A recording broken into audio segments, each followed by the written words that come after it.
Immediately after arriving at Budapest East Station, I had my VW unloaded and set off to make contact with the Abteilung. I got lost driving through Budapest, but finally met up with the unloading officer, Lieutenant Bayer, who had been sent out to find me. My company was to camp at Taxony, a small village south of the city. I convinced myself that the unloading was bound to have gone smoothly, gave my orders, and then drove my Packard, which had become my command car along with the VW, to Taxony together with an advance party. On the way I made the acquaintance of the Honved, Hungarian military, who stopped me on account of an air raid warning. When I tried to move off, they even aimed their rifles at me, but I convinced them in the nicest possible way that a German officer was not to be intimidated by such shenanigans, and then they let me through. In Hungary at that time there was as good as no German military presence, only a few divisions having been pushed up to the front line. Budapest was still behind the lines. I noticed along the streets everywhere that anti-tank guns and flak had been installed with the guns pointing in the direction where the enemy was presumed, and in Taxony there were also roadblocks. This puzzled me, but by the following day we understood what was being played out here. I reported to the local mayor, who was in conference with Hungarian officers, and I cannot say that I received a warm welcome. Having foreign troops billeted on your village is never good news. Apart from that, however, the local people took us in with great cordiality and treated us royally. The old Austro-Hungarian veterans of the Great War wore their German decorations with pride, and spoke of the old brotherhood in arms which we were now renewing. I drove back to the railway station, where the unloading of the company had been achieved in record time. The panzers were now standing camouflaged in an alley, and were due to move out at 1 p.m. 2/3 of the men were absent, having been invited for lunch by the enthusiastic inhabitants of Budapest, but none returned late.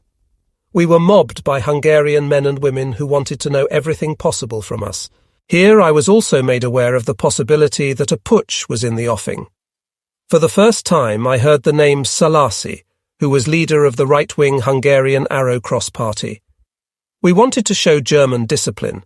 As if on the parade ground I had the men fall in before their panzers, climb aboard at a hand signal, and then we pulled out in perfect order through Budapest to Taxony. On the way, the citizens threw apples, cigarettes and chocolate on the hulls of our panzers. From all corners came encouraging shouts from many beaming faces. Our quarters at Taxony were good. The Abteilung command post was in the next village, and that evening I reported to the commanding officer that all the men were present and the company operational. My men sat up until late in the night with the villagers in the bars. At 2 a.m. on the 15th of October, I was brought instructions by dispatch rider to report to the Abteilung command post. Here I received orders thus: at daybreak transfer the company and all elements to Budakeszi. It was suspected that the Hungarian government, and also the Hungarian military, might be about to stage a putsch. The few German troops available were to proceed to the left bank of the Danube in order to keep a close watch on the situation. Budakeszi, a minor suburb on the Danube, had been chosen for the purpose. We were warned to be prepared for possible countermeasures against us by the Hungarian military, but nothing actually happened. In the afternoon, the situation became clearer. Admiral Horthy, the Hungarian vice-regent, had sent the Soviets a request for an immediate armistice. Hungarian radio had broadcast a speech by Horthy in which he made his decision publicly known. The attitude amongst the Hungarian troops towards us deteriorated fast, and even took on a hostile character. It was now inadvisable to show ourselves in the city, because the Honved had put up barricades everywhere. The population, on the other hand, appeared to be rather downcast. We were often stopped and told that we should not allow this disgrace to be perpetrated. It seemed to me that the honour of the people had been deeply wounded. The Abteilung went to combat readiness. Meanwhile, previously prepared measures and action by the Hungarian right-wing opposition came into play. The Arrow Cross, who saw the radio proclamation as the signal for their long-awaited seizure of power, occupied the radio stations and broadcast a counter-order. As a result, Arrow Cross organizations and numerous Honved and gendarmerie units came over to the German side. In the city there was shooting at various places. King Tigers occupied all the Danube bridges, and prevented any traffic passing between Buda and Pest. My 3 company was now stationed as alarm company in a park right on the edge of the city. All Hungarian units not declaring for the German side were disarmed. Everywhere small squads accompanied Tigers for this purpose, and almost everywhere encountered no resistance. I went personally with Hauptmann von Eichelstreiber with 2 Tigers to the Hungarian Military Academy, and required all the officers and men there to surrender their weapons. As I stood in the office of the Academy's commanding officer, an aged white-haired colonel, he immediately offered me his sabre with a salute. Also with a salute, I returned the sabre. I had read of a similar scene in a book somewhere, and I had found it very impressive. Afterwards, I sat in his apartment and took tea with him and his family. He felt deeply the shame of Horthy's offer of an armistice to the Soviets. The military action planned for the evening, for which a Waffen-SS unit and elements of our Abteilung were standing by, was called off in the early hours of the 16th of October. At 5:35 a.m., Horthy bowed to the pressure of the German countermeasures and ordered his guards to offer no resistance. At 5:55 a.m., he left Castle Hill. 1 battalion of the lifeguards in the Citadel Park did not receive his order, so that an incident occurred in which 4 German soldiers were killed. The military action therefore began at 6 a.m., and Castle Hill was occupied. This involved 2 company of our Abteilung. I had detached a half-platoon of my company at the War Memorial below the castle as a reserve, while the bulk of the company protected the bridges over the Danube with their Tigers. There was only some sporadic shooting in the city, so that German troops could be withdrawn in ready response groups. The Hungarian military and armed Arrow Cross units now took over the National Security Service, and therefore our assignment in Budapest was concluded. As an immediate consequence of the appeal for an armistice, on the orders of General Veres, Commander-in-Chief 2nd Hungarian Army, 2nd Hungarian Armoured Division had abandoned its positions in an especially important sector of the front and pulled back to the River Theiss. The retreat was made without regard for the troops still holding the line in the adjoining sectors of the front. Therefore, on the 19th of October, it was decided to launch an attack from the Theiss bridgehead at Szolnok, with the objective of breaking through the enemy front on the eastern bank of the Theiss and pushing eastwards deep into the flank of the Soviet tank force at Debrecen. For this purpose, Panzer Abteilung 503 was attached to 24 Panzer Division, and on the evening of the 17th of October, we received the order to move to Szolnok on the Theiss. To economize on fuel, the panzers were sent by rail, the wheeled units by road. 1st Company was loaded first, the 3rd Company next. Because not enough Simswagen were available, the companies went piecemeal, waiting for empty trains to return. On the evening of the 18th of October, 2 transports of my company arrived at Szolnok, but my 3rd platoon had still not arrived when operational orders were received for the following morning. We were to form the spearhead for the 24th Panzer Division attack. 1st Company was present and correct, but I had only 10 panzers. Our orders were to advance at first light, following a brief artillery preparation, break through the enemy positions, and then turn aside to the town of Mezotur to the southeast and capture it. Immediately after that, we were to advance northeast via Turkeva to take the high ground at Kisudzsalas. Next to nothing was known about the enemy positions, not even that a Romanian division would be facing us. I had received the order to attack when it was dark. Now the work began. Maps had to be found and pasted together, conferences with panzer commanders set up. In between, I had to see the commanding officer at the Abteilung command post. I didn't know whether I was coming or going. When I arrived with the company at the readiness position in the small Theiss bridgehead southeast of Szolnok, I had the feeling that we were only half prepared and that nothing would go to plan. Yet everything went off perfectly. Yes, I could rely on my people. The attack was scheduled for 5 a.m., spearheaded by 1 company. The hours preceding an attack were always nerve-wracking. It was still dark. I assembled the crews and went over the coming operation with them again. Every man had to know what would be expected of us. The field kitchen brought us hot coffee, the panzer engines were warmed up, the radio was plugged in and the connections checked. The hour arrived and the commanding officer gave the order to move out using the code word of the day. For frequently used orders and expressions, we had code words changed daily for security reasons. Hardly had I relayed the order to my company than the Tiger engines howled, and one company crossed the German front line, followed a few minutes later by 3 company. The attack which now unfolded was a major exception, for mostly an attack never went as expected. Shortly after we had crossed the main German front line, the first Romanians came towards us. We succeeded in crossing a dam at right angles across our direction of advance, and which from the map had been our biggest worry. We reached the next village quickly, the Romanians attempting to flee in vain. We waved them aside from behind, since we had no time to bother ourselves taking prisoners. There was a barrier of anti-tank guns which we crushed, and with that, as we discovered, we had gone through all the defences to their entire depth.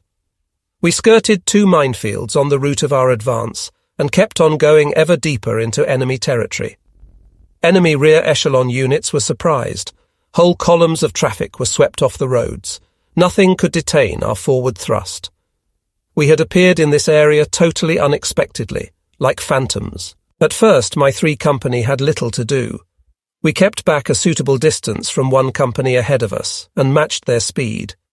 Towards 10 a.m., after having advanced 20 kilometers, while crossing a railway line, we noticed the dark smoke of a train approaching us in the distance.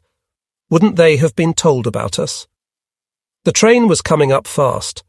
2 of my Tigers veered off either side of the railway embankment and placed themselves in firing positions. One round, the locomotive received a direct hit and went up in flames. The train came to a stop. Now we were treated to the unbelievable sight of hundreds of Romanian soldiers pouring out of the cattle trucks and racing towards the cover of a small wood. Horses running around aimlessly, some at full gallop. We had come across the transport of a Romanian division. We shot their wagons loaded with vehicles and equipment into flames, but had no time to stay, for our orders were to support 1st Company, which had now gone further ahead. Late that afternoon we reached the town of Mezotur, the first intermediate objective of our battle group. This put an end to our progress for a while, since we had to refuel. The Abteilung formed a hedgehog in an open field, that is to say, formed a circle, guns facing outwards for a 360-degree defence. At the centre were placed the wheeled vehicles of the Tross, from which we refuelled and took on ammunition. Mezotur itself was cleared by troops of 24th Panzer Division. It was quite a large town, and fighting erupted at several locations. During the night, Russian units, which had apparently been unloaded on an open stretch beyond the town, also joined in. The command of 24th Panzer Division was aware that the Soviets had moved strong forces from Debrecen to confront us. From now on, therefore, we had to expect to run up against the Russians, and we prepared accordingly. The night in the Hedgehog was fairly uncomfortable. In the evening, whilst refuelling, we were set upon by Russian ground attack aircraft, which failed to inflict any damage worth mentioning. During the night, a Russian reconnaissance party got through to the commanding officer's panzer, but was driven off with submachine guns and grenades. This was a warning for us to be on the alert. Towards 2 a.m., I received orders to spearhead the advance with my company in the new direction at daybreak. Our primary objective was the small town of Turkev, from there continuing to Kisudzhalas. This was some 50 kilometers further on again. Shortly after setting out, we came under fire, so close had the Russians come up during the night. The situation was difficult because the road here ran over a dam, and on either side was impassable swamp. I would not be able to deploy my company, and therefore only the leading panzers would be able to fire. I made out 6 anti-tank guns left and right of the road, and we traded fire with these for about 10 minutes until they were annihilated. The Russians fought doggedly, had the advantage of camouflage in well-chosen positions and fired accurately, while we, on the other hand, were being served up on a plate. For that reason, we received many hits from all calibers, but none up to penetrating the frontal armour of a King Tiger. I radioed a situation report to Abteilung, and we pressed on into better terrain, enabling the company to spread out either side of the road. After a few kilometres, we came to the next barrier of anti-tank guns. One after another, we made out each gun, advised it to all, and wiped it out while receiving a hail of fire ourselves. Some of the panzers were rendered immobile by hits to the tracks or gun, etc., but we pressed forward. It was a grim feeling to be sitting in a panzer, see a muzzle flash ahead and then wait for the hit, for it did not always turn out well. We could receive a hit so powerful that it stunned us all. If you saw the anti-tank gun in the act of firing, it could be engaged. If not, which was often the case, because you cannot be looking in all directions at once, you would have to wait until they let you have a second one, hoping to spot the muzzle flash. Meanwhile, you had to keep an eye out for the other panzers, ready to leap to their assistance if required. Superiority over the enemy lay in recognizing and responding to a situation quickly. This was the priority for all panzer commanders. Besides that, I had to monitor the activity of the entire company and issue tactically correct orders at the right time. In my command panzer, I had one radio transmitter and 2 receivers. During an attack, messages were received incessantly. This panzer had recognized the position of an anti-tank gun, that one was out of action. A third had had to stop at a natural obstacle. The next was immobile after a hit and had to change radio frequency. The commanding officer had just sent some new order or other. If I had had my way, I would have thrown the earphones into a corner, for apart from hearing what was going on, above all, one had to observe and then make decisions. We had now come to a Russian infantry position in a field manned by anti-tank close combat troops. They would jump aboard our panzers with satchel charges and other fun devices. This was very unpleasant, for there was little one could do to ward them off except step on the gas. The many natural obstacles also caused problems. Obstructions such as broad trenches, hedgerows, woodlands, etc., were ideal for defending troops, but tended to impose long delays on the attacker. In the distance, we recognized Turkiv. I wanted to pass it on the left and then attack from the far end. That was not so easy, since the Russians had created a really masterly defensive position with anti-tank gun emplacements everywhere around the edges of the town. Here we had a very tough nut to crack. More and more of my company's panzers were falling by the wayside. My own panzer received a hit directly below the gun from a Russian gun I had failed to spot in time. The frontal armour withstood the shell, but I could no longer fire. With this panzer now damaged, I had only 2 others still fully battle-worthy. The 3 of us covered the last few kilometres to the northeastern end of the village, and found we could enter there, for the Russians had meanwhile pulled out with their guns. Here we took a breather for a few hours. Our advance had lasted 5 hours, and the company had put 36 enemy guns out of action. We had really had to fight hard for every kilometre. The Russians fought us more bitterly than I had ever experienced before. My company had some men wounded, but no dead and no panzers written off. During those few hours, some of the damaged panzers were got going again by our repairs group and rejoined me, so that I had 6 vehicles in the company. I congratulated Feldwebel Grossmann, whose repair team was always well up with the leaders of the attack and worked wonders. I remained in my own panzer, although the gun was still out of action. The divisional commanding officer arrived, and his praise did us good. We discussed how we should continue the advance and drank a cognac. This steadied our nerves. Towards midday, we got underway again, 3 company in the lead. Our next objective was the town of Kisudzales. It was now important to capitalize rapidly on our success and not allow the enemy time to establish effective defenses. Apparently, the King Tigers had had a substantial demoralizing effect and softened them up a bit. Thus, in the afternoon, we made good speed in a textbook spearhead formation as taught at Panzer School.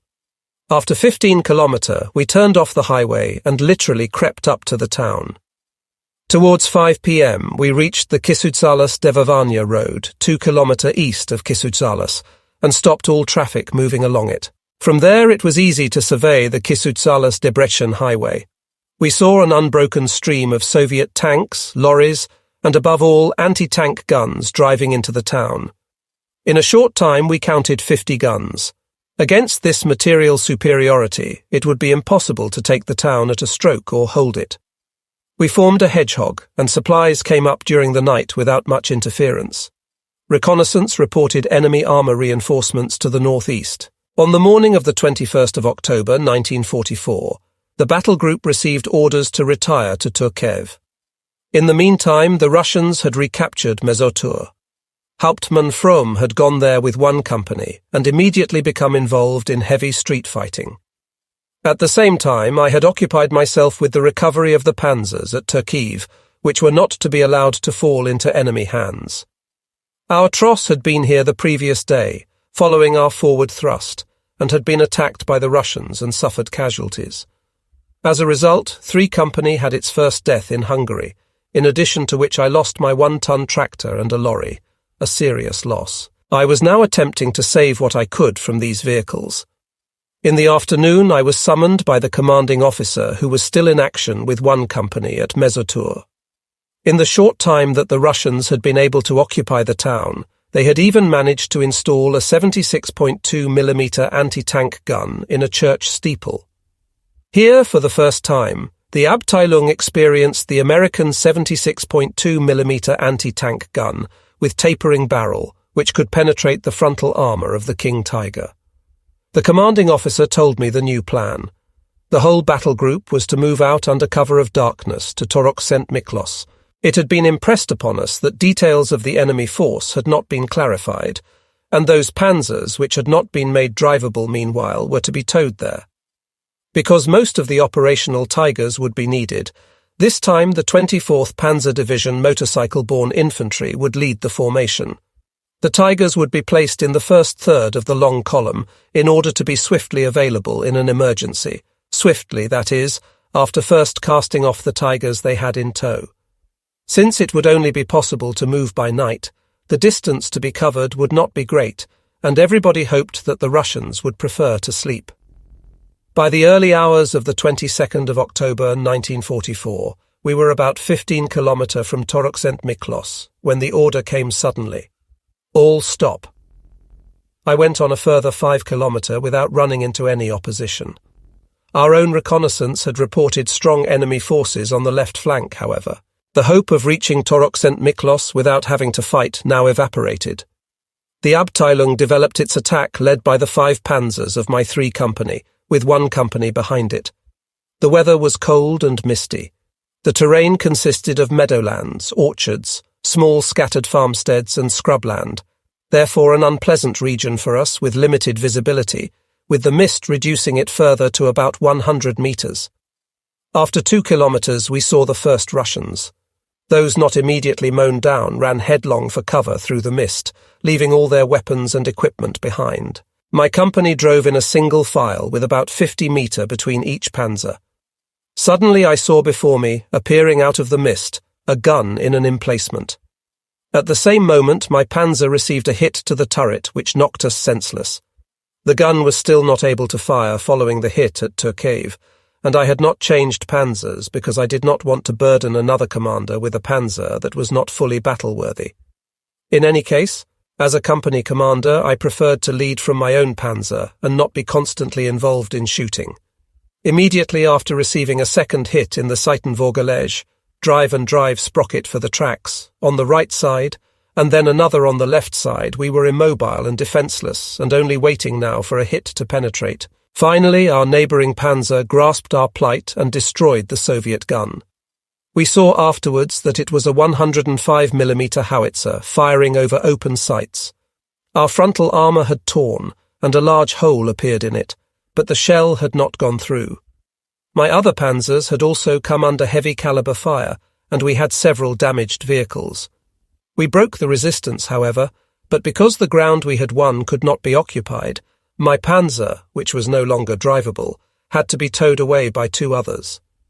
In the afternoon we linked up with the other elements of the Abteilung at Torok St. Miklos. My 3rd platoon, which had got lost on the rail transport before the attack began, had reappeared. It had been attached to another attack group which had headed for Kenderes. It was a heavy blow for me that Lieutenant Wagner, the platoon commander, was so seriously wounded that his left arm had to be amputated. On the 23rd of October, the advance, which had meanwhile lost its purpose through changes in the overall situation, was broken off. The 3-day advance in which we had been attached to 24th Panzer Division had not changed the outcome of the battle for Debrecen, which fell into Russian hands on the 21st of October, although it probably delayed the Russian thrust into the rear of Army Group Wola, desperately fighting its way from eastern Hungary to the Theiss. My non-operational panzers were towed back to the workshop, working flat out at Jasivani. Every company was naturally keen to have as many panzers operational as possible. There was a healthy competition between the companies, and especially between 1 company and 3 company, where the constant rivalry extended as to which of the two could knock out the most enemy tanks. Those of ours still operational were divided up over the next few days into several small battle groups positioned either side of Szolnok to protect the bridges over the Theiss, and we held a bridgehead at Szolnok too. The Russians were very fast-moving and often disappeared at the sight of our King Tigers.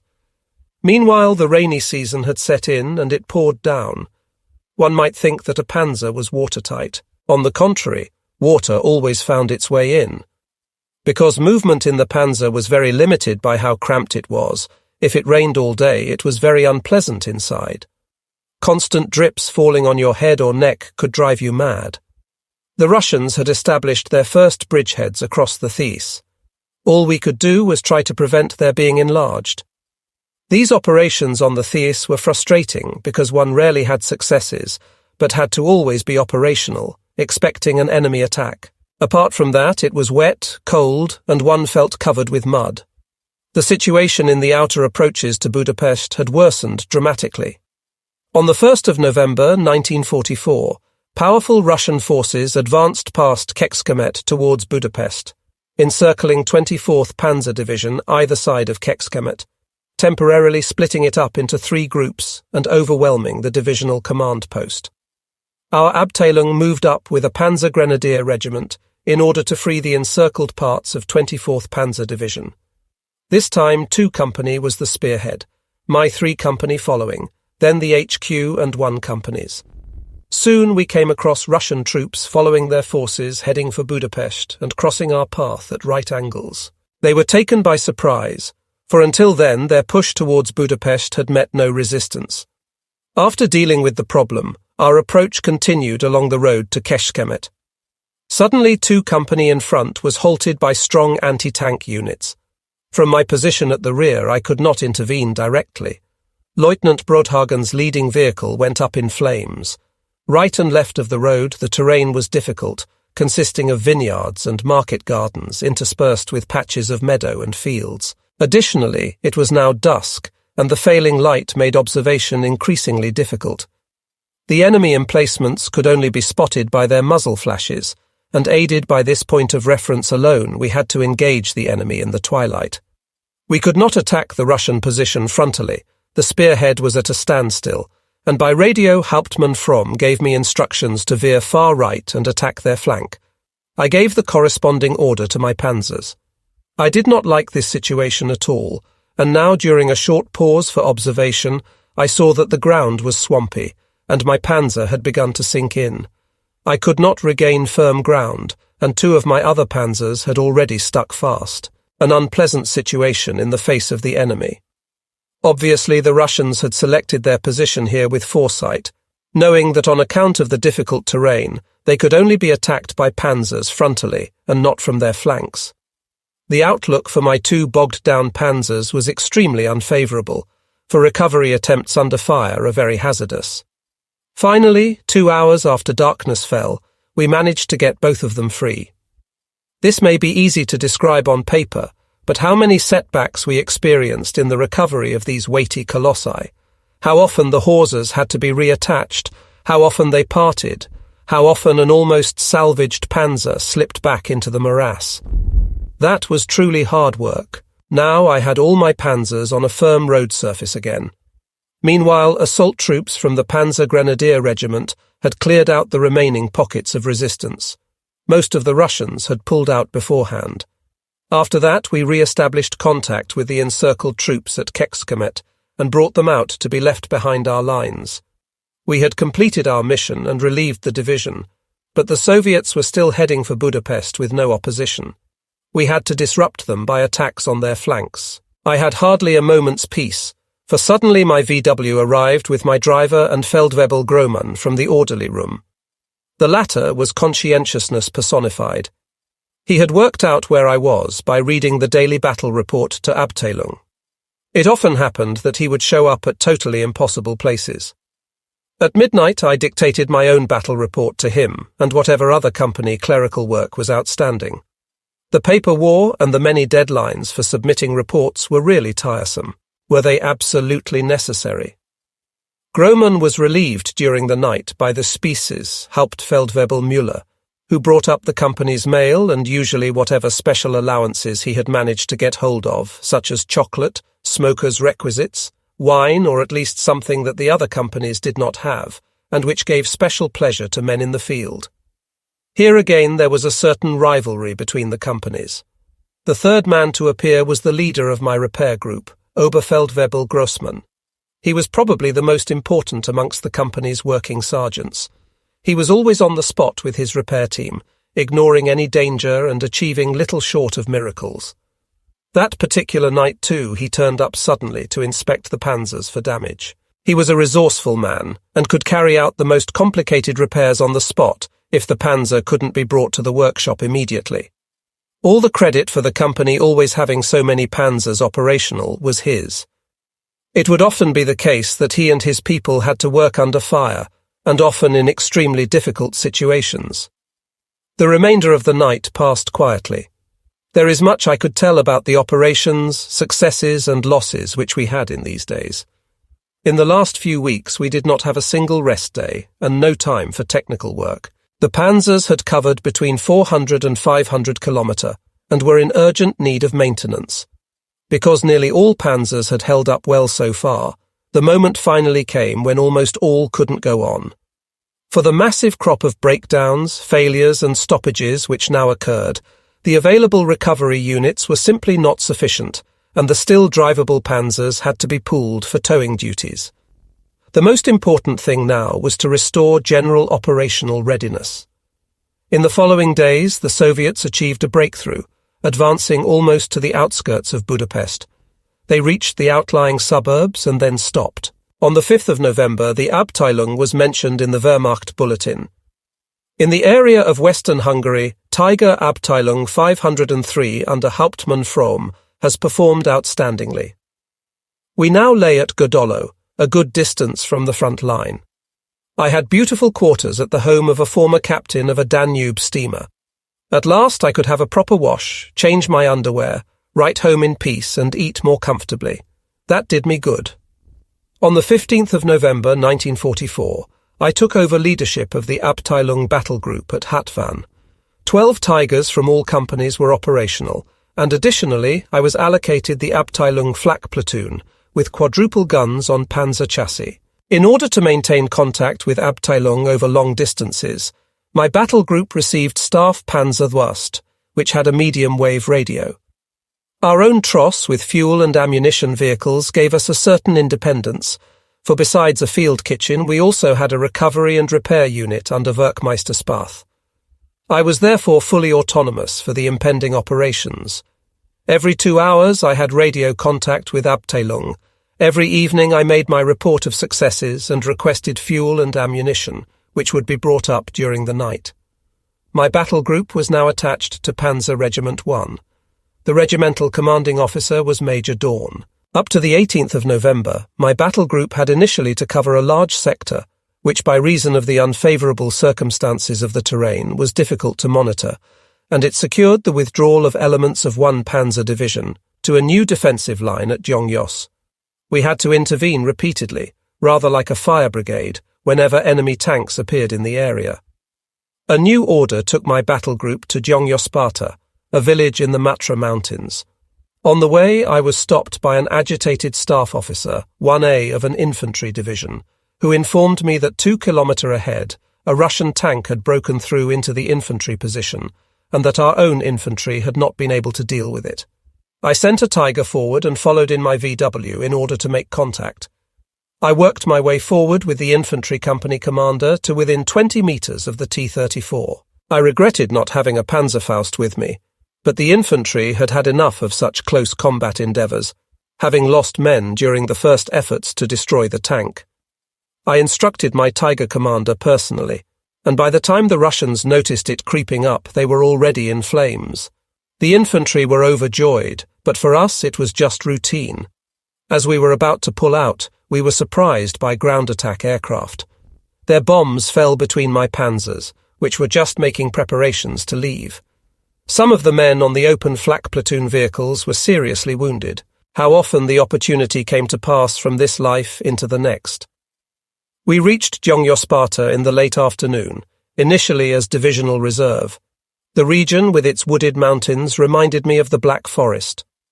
On the 19th of November, the alarm was raised at 10 a.m. In a surprise move, the Russians had reached Gyeongyos.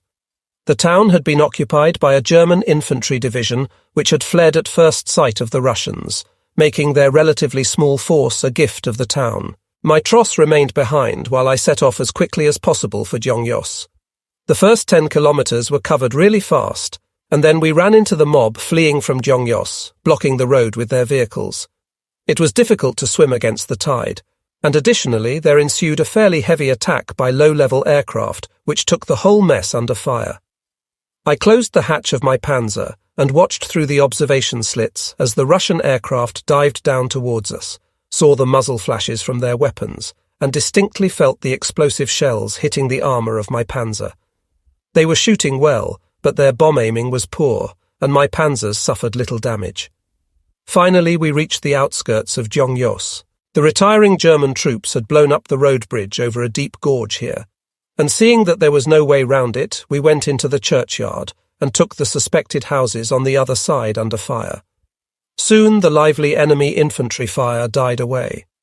The Panzer IVs of Regiment 1 gradually arrived, and with them the regimental commanding officer Major Dawn. The following new situation now developed. The armoured elements of 1st Panzer Division, amongst them my own battle group, were placed under the command of the regimental commander of the infantry division, which had just streamed out of Gyeongyos. All our elements were to join up immediately with this division, but the direct route there led through the town and was blocked.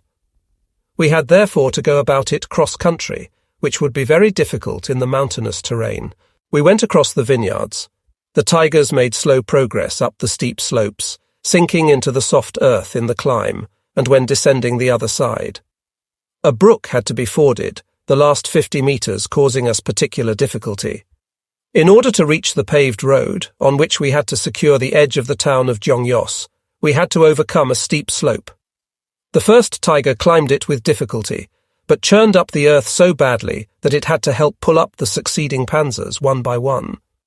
This was not made any easier by the Russians having set up an anti-tank gun in a water tower at the edge of the town, from where its gunners could observe all the goings-on from wonderfully close range, and naturally keep up a hail of fire from there.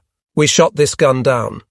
The Panzer IVs of Panzer Regiment 1 could not manage the route, and the few panzers which the regiment still had were all stationary on the slopes of the vineyards. Only the panzer of Major Dawn made it, being hauled over the difficult terrain by a Tiger. Some of my own Tigers had fallen by the wayside, becoming bogged down in the early morning or later, and my proud fighting force was now down to 5. I had 3 here, while Feldwebel Bornshire had another 2 a couple of kilometres away on another arterial road.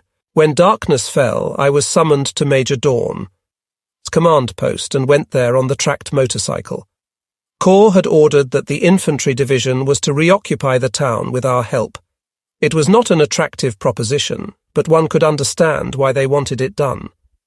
When I heard the details, I was slightly shocked.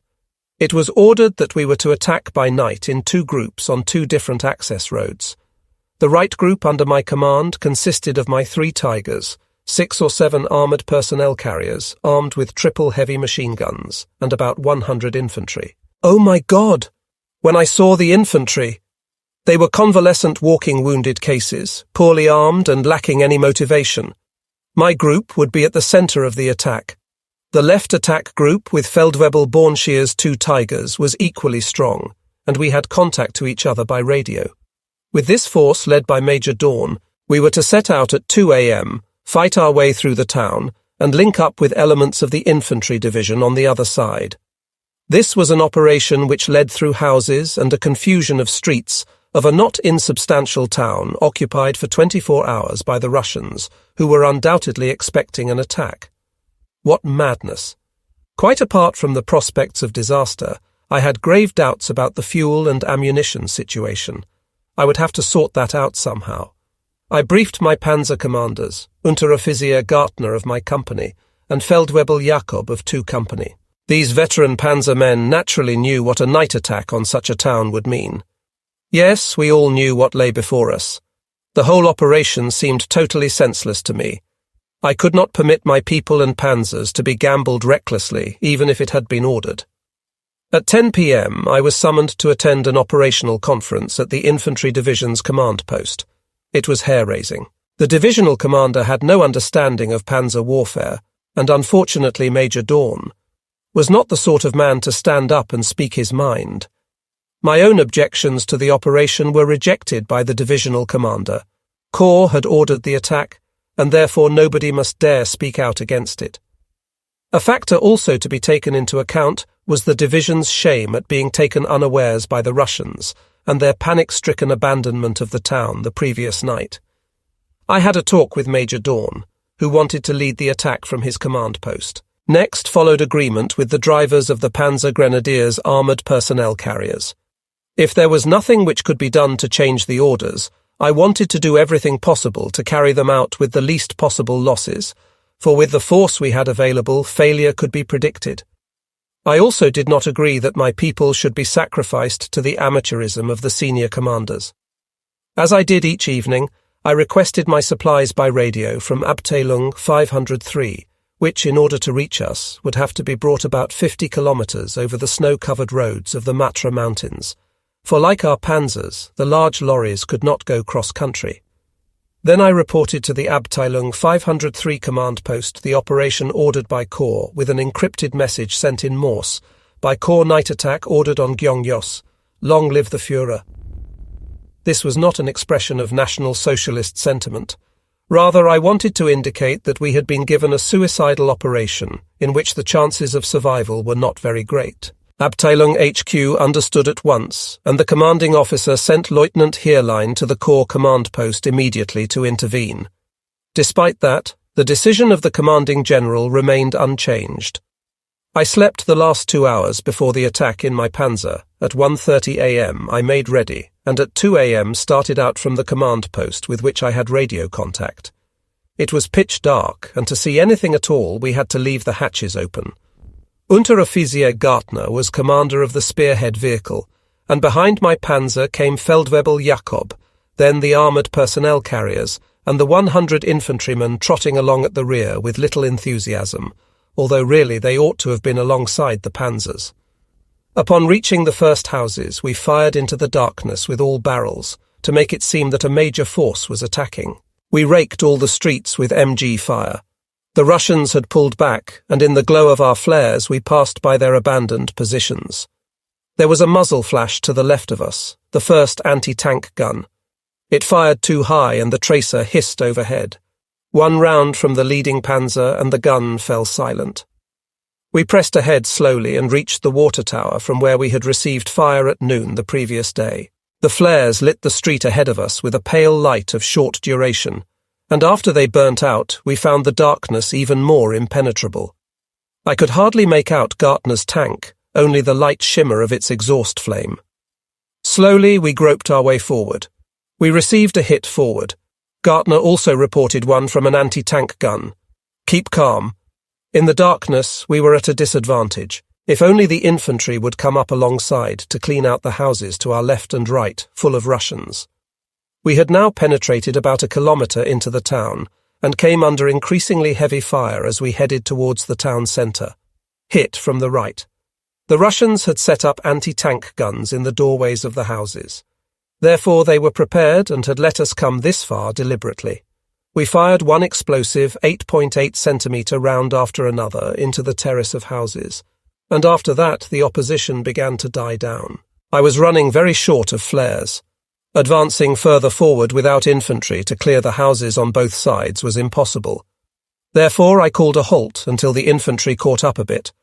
Armed with a submachine gun, I dismounted and hurried back to the armoured personnel carriers, and collected up all the flares they had before continuing further back to the infantry. Finally, I found their commander, an Oberleutnant. He was helpless and had no control over his men. Then a brave Unteroffizier arrived with a group offering to at least clear out the houses either side of the panzers. Upon entering the first courtyard, the Unteroffizier in the lead, he was hit and fell dead.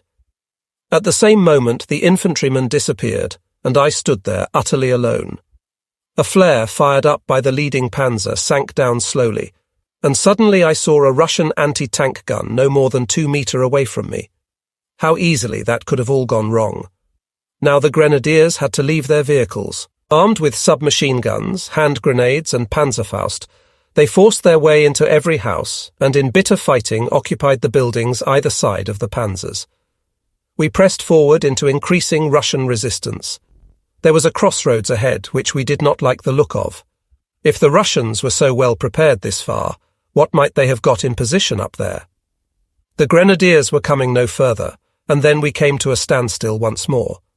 My radio connection to Major Dawn was worsening, and in any case all I was getting from him were orders such as keep attacking. They really needed to come up and see the situation for themselves. I got out again and returned to the command post in an armoured personnel carrier. Major Dawn was amazed that we had progressed as far as we had, for he was as doubtful as I had been about the sense of the operation. I explained the situation to him and made it clear that there was no purpose in going any further with it, because the Russians were well prepared for us, and we could not clear out the whole town with our small battle group no more than 100 meters long. If the Russians had been deceived as to our size and had bolted, like our infantry the day before, then the operation might possibly have succeeded. I received his order not to continue the attack, but to hold my position. With that, I hoped to prevent further losses and drove back. The grenadiers and infantry were now put under my command. I had the nearby streets cleared, but the Russians were still holding the houses. Dawn was breaking. I could see the crossroads 50 meters ahead of me. I signalled him to approach me, and the man threw a hand grenade which he had been holding concealed, and before I could fire he had disappeared back into the house. Now the grenadiers came under submachine gun fire from the rear and had to evacuate the houses we had occupied. The Russians had got behind them over the backyards. There was no denying they had guts. During this mess I received a radio message from Major Dawn. Advance again. Were they totally nuts back there? I requested that the message be repeated before I acknowledged it. To keep attacking forward was pure madness, for the Russians were simply itching for us to draw up to the crossroads. To refuse the order meant a court-martial, also out of the question. I found an intermediate solution and had the 3 panzers rev their engines furiously, and then opened fire with all barrels, so that the noise of battle would be heard at Major Dawn's command post. After that, I reported that it would be impossible to cross the intersection. Meanwhile, we had come under increasing pressure, receiving Molotov cocktails from the roofs and satchel charges from windows and doorways, while Russian assault troops were working their way towards us. Unteroffizier Gartner reported that he had damage to a track. Woe to him who lost a track here. There we stayed for hours. Now and again I went out to the infantrymen, otherwise I would have been alone with my panzers. What we were doing here was lunacy. Whatever could be the purpose of holding this area of the town? My thoughts regarding the higher command were not edifying. I was just getting back into my panzer when the Russians attacked. They had worked their way up to the left and right of us, slowly and suddenly, opened a hail of fire on the poor grenadiers. These were forced to dismount and suffered heavy losses doing so. Russian assault troops were also sneaking up through the side streets. In order to seal off these approaches, I had the triple guns brought up. Then finally came the order to pull out. It was 2 p.m., and we had held this position for 12 hours. I covered the withdrawal with my panzers, and by now there were also Russians in what had been our rear. We rolled slowly out in reverse, firing at anything that moved. With that, the attack ended. So far as I remember, it was the only one in which we were unable to fulfill our assignment. After we had re-ammunitioned and refueled, my people rested for a while. I received new orders from Major Dawn. Previously, he had invited me to dine with him, and the cognac did wonders for my nerves. So now we could get on. I had a difficult new assignment to carry out. During the night, 2 Tigers recommissioned by the repairs group had attempted to fight their way through to me. 1st Panzer Division had meanwhile discovered a route capable of use by tracked vehicles. After fording a river, one of the Tigers had become hopelessly bogged down in a sunken road. I had to retrieve this vehicle. I also had to lead my battle group back to Sparta to form the 1st Panzer Division Reserve. More bad news arrived. While on the way to me the previous night, Lieutenant Rambo had had an accident with the tracked motorcycle and had been taken to a military hospital. Now I had no officers in my company. The Abteilung already had 8 lieutenants out of action.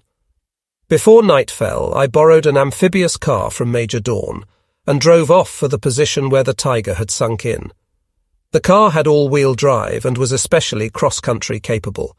It would be hard to believe the condition of the road, bottomless mud over which even the amphibious vehicle made poor progress. We had to get out and push over a number of stretches, and so the journey took hours. Night fell, no moon. We drove without lights and were no longer sure whether we were in front of or behind the Russian spearheads. There was no static front line, and nobody knew the whereabouts of friend or foe. Now and again we stopped and switched off the engine, listening out for the sounds of tanks or other vehicles. One always had to be aware of every possibility. Finally we got to the bogged-down Panzer. The crew was working feverishly, but the recovery was unimaginably difficult. 1 Panzer alone would not be enough. We forced the tracks off, tried everything possible, but the Panzer would not budge. I drove back to request 2 Panzers to assist. I fetched recovery platoon specialists from Sparta. On the way, I reconnoitred a better route there. We drove steeply downhill over narrow vineyard paths, and on the other side steeply uphill, forded small brooks, and went through villages long since abandoned by German troops. The local people looked at us with frightened eyes, thinking at first that we were Russians. Back at the recovery compound, I drove out with a 1-ton tractor which was superior to all other vehicles in cross-country mobility. Gradually, the recovery progressed, and I could see that the Panzer would eventually come free, my only worry being that the Russians might not allow us the time to complete it.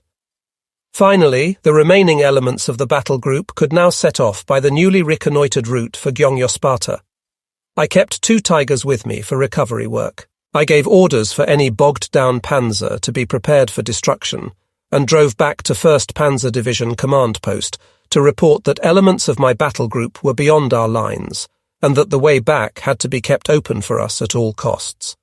Therefore, division could not yet move out to Sparta as planned. Returning to the site of the casualty, I re-established radio contact and was informed that the recovery had been abandoned and the Panzer destroyed. The story here was that the bogged-down Panzer had finally been hauled free and was being prepared for towing when the first Russians appeared. The towing hawser was attached while under fire. The Russians had not yet got to the Panzer when it slipped back and stuck again more firmly than before. Salvage was now out of the question, and with great difficulty the hawsers were removed and the Panzer set alight by gunfire. The salvage team set off on the 10-kilometre drive through enemy-occupied territory, or at least no man's land.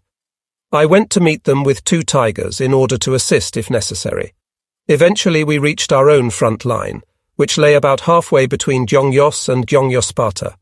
Here a new defensive line had been established by 1st Panzer Division, and everybody now awaited the advancing Russians. My battle group moved into quarters at Sparta, and the repair group immediately set to work. Next morning, the 21st of November 1944, a number of Panzers were returned to us from the workshop. My fighting force now consisted of 10 Panzers. At Sparta, each crew had been allocated a house, and I had set up my command post in the well-kept quarters of the parish priest. Abteilung sent me Lieutenant Furlinger, so that I no longer had to do everything myself. In the other rooms of the command post were lodged the runners and the radio-equipped armoured personnel carrier of the reconnaissance platoon, via which I had contact with Abteilung, was parked in the courtyard. In the afternoon the alarm was raised and the Russians attacked.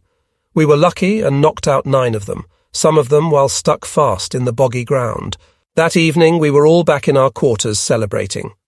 There was wine in the parish cellar, and every house had wonderful fruit. For the evening meal, my crew prepared a goose. Next morning, I sent only 2 panzers ahead on lookout duty. They had to report the situation to me hourly. Everybody else could rest. I frequently went to the divisional command post, also at Gyeongyo-Sparta. That evening, I reported to Abteilung some successes against enemy tanks. In the evening, Major Fromm visited me, and we were all in the best of moods. We dined on filled omelettes and sat together until late in candlelight. Next morning, the 23rd of November, we were rudely awakened by Stalin organs, multiple rocket launchers, firing into the town. In our quarters, the windows shattered, very unpleasant. I found out from division what was afoot and sent 4 Tigers forward. Soon I received the report that 8 enemy tanks had been destroyed, and that meant 25 in only 3 days. At Division Y requested the Iron Cross Second Class for several soldiers who had particularly distinguished themselves in the last few days. These were handed to me at once, and I was able to pin them on the recipients shortly afterwards. In the afternoon, in addition to the Stalin organs, there were some unpleasant fighter-bomber attacks. The radio-equipped Sonderkraftfahrzeug 250 in the courtyard of my command post received a through-and-through hit which damaged the engine cooling system, but a replacement was sent by Abteilung within a few hours. Although I set up the Abteilung flak platoon, Soviet ground attack aircraft still mounted heavy raids. During one of these, Gefreiter Böhler, an excellent panzer driver, was wounded by a bomb splinter and had to be admitted to the military hospital. After that, he lost his enthusiasm, and I advised him strongly, though his wound was nowhere near healed, to discharge himself from the field hospital and rejoin us in order to avoid being transferred to the rear. His wound had not healed by December, and I took him with me to the hospital in Vienna. That evening, the 1st Panzer Division command post was moved further back because the situation in Gyeongyo-Sparta had deteriorated. I sent my own tross back too, in order not to expose them to danger unnecessarily. Only the armoured elements remained forward. Lieutenant Furlinger and I had a very good time.